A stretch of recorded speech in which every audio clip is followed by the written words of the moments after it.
22 நாள் கழிச்சு தான் பேசுகிறாரு. நடுவில் வேற எங்கேயாவது பேசி நீங்கள் பார்த்தீங்களா? ப்ரெஸ் மீட் ஏதாவது இருந்துச்சா? சட்டமன்றத்துக்குள்ளேயே பேசலை. இல்லை, பார்த்து படித்ததே ரொம்ப சிரமப்பட்டு படித்தார். அவ்வளோதானே.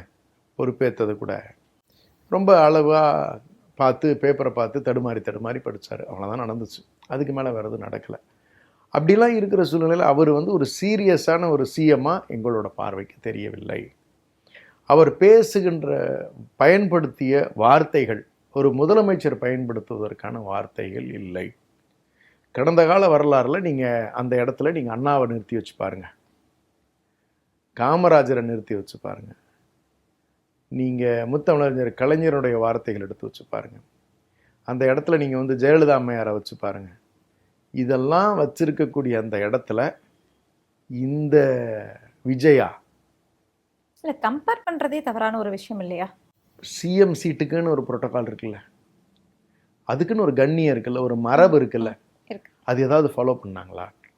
ஒரு சிஎம் தன்னைத்தானே தரம் தாழ்த்தி பேசிக்கிட்டதை இப்போதான் வரலாறுலேயே நான் பார்த்தேன். என்னை கவர்ச்சிங்கிறீங்களே, நான் என்ன அப்படின்னு கேட்குறாரு. நீங்கள் அதே கவர்ச்சியை கூப்பா கிருஷ்ணன் 15 நிமிஷம் முன்னாடி கவர்ச்சியால் வென்றவர்னு பாராட்டினார்ல, அதை நீங்கள் ஆமோதிச்ச நீங்கள், அதை நீங்கள் ஏற்றுக்கிட்ட நீங்கள், எப்பவுமே முன்மொழிதலும் ஏற்பதும் அதுதானே நமக்கு முறை. அவர் முன்மொழிஞ்சாரு, நீங்கள் கம்முன்னு தானே கேட்டுக்கிட்டீங்க. அப்போ கவர்ச்சியா அப்படின்னு சொல்லி நீங்களே உங்களை வேற மாதிரி ஏன் சொல்லிக்கிறீங்க? அது தப்பா தெரியலையா உங்களுக்கு? யார் அந்த ஸ்கிரிப்ட் ரைட்டர்னு எனக்கும் தெரில. நீங்களே எப்படி அவர் அவ்வளோ கேவலமாக பேசுவீங்க?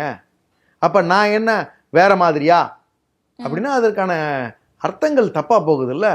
அவர் சொன்ன அர்த்தம் அதுதான். அந்த தப்பான அர்த்தத்தை தன்னைத்தானே ஒருத்தர் சொல்லிக்குவாரா? அந்த சினிமா கவர்ச்சினால தான் வந்தம்ங்கிறது உங்களுக்கும் தெரியுது, எல்லாத்துக்குமே தெரியுது. அது இல்லைன்னு மறுக்க போகிறாங்களா? இல்லை. அப்போ தன்னைத்தானே இப்படி ஒரு தவறாக பேசிக்கிற இது ஒரு மனநோய் மாதிரி என்னுடைய பார்வைக்கு தெரியுது. இப்படிலாம் இருக்கக்கூடாது. முதலமைச்சருங்க, நீங்கள் ஒரு சோஷியல் ரெஸ்பான்சிபிலிட்டி வேணும், ஒரு அக்கௌண்டபிலிட்டி வேணும். அந்த பொறுப்புக்குன்னு ஒரு கண்ணியம் இருக்குது, ஒரு மரியாதை இருக்குது. அது காணும். நீங்கள் அடுத்து இன்னொன்று என்ன சொன்னீங்க? என் வாயில் வந்துடும். நீங்கள் என்ன வரும்?